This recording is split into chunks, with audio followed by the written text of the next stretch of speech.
Guys, so kung meron kayong Insta360X3 and meron din kayong DJI Mic 2, i-connect lang natin to.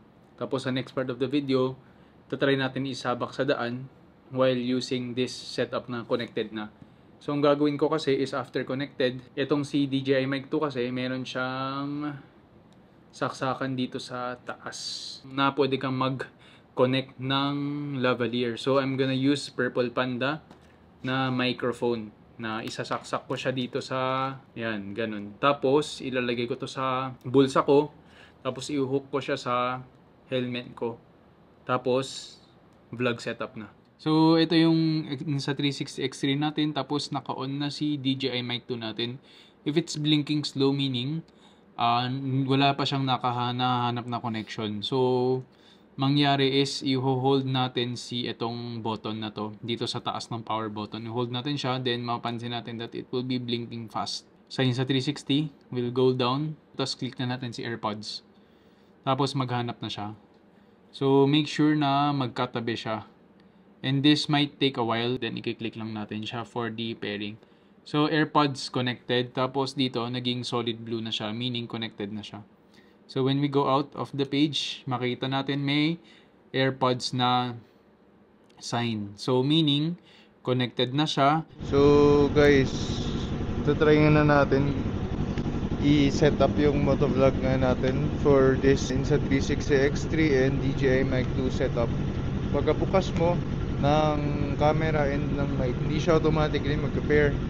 So ang ginawa ko, hinanap ko pa ulit sa AirPods, tapos nandun naman na siya kasi existing na siya eh. So kinonect ko na lang siya, tapos gumana naman agad. Ayun, so guys, kinonect na natin siya.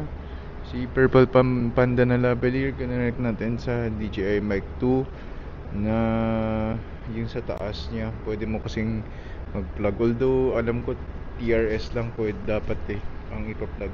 For this one, hanapan ko lang ng pwesto kung saan pwedeng i-clip. Okay naman, tara, let's go.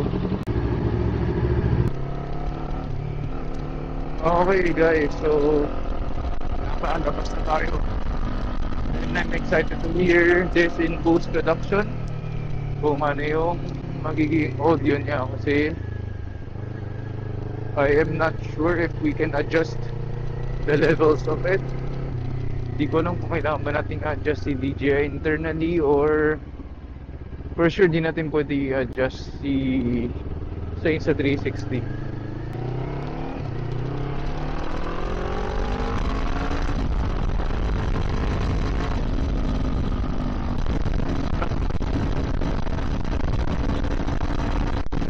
So there you guys have it. Dito muna magtatapos ang initial vlog natin. Hopefully maayos talaga yung sound. Hi guys, so nakita niya ang output natin for the Insta360X3 with the DJI Mic 2. So final verdict, I would not recommend yung setup na to for motovlogging. Pero kung hindi siya motovlogging, nakita nyo naman yung audio natin right before I take off, maayos naman siya. So kung gagawin nyo siya like yung vlogging setup lang, like nagta-travel lang kayo tapos nagvo-vlog ka lang, pwede. Pero kung motovlogging, pagdating sa high speed na, especially above 40 kph or 50 kph, nagki-clip na siya. So if motovlogging, yung setup would not definitely recommend. Pero if again normal vlogging setup, pwede. So if you find this video helpful and if may other suggestions kayo, make sure to comment in the video down below. Thank you guys for watching.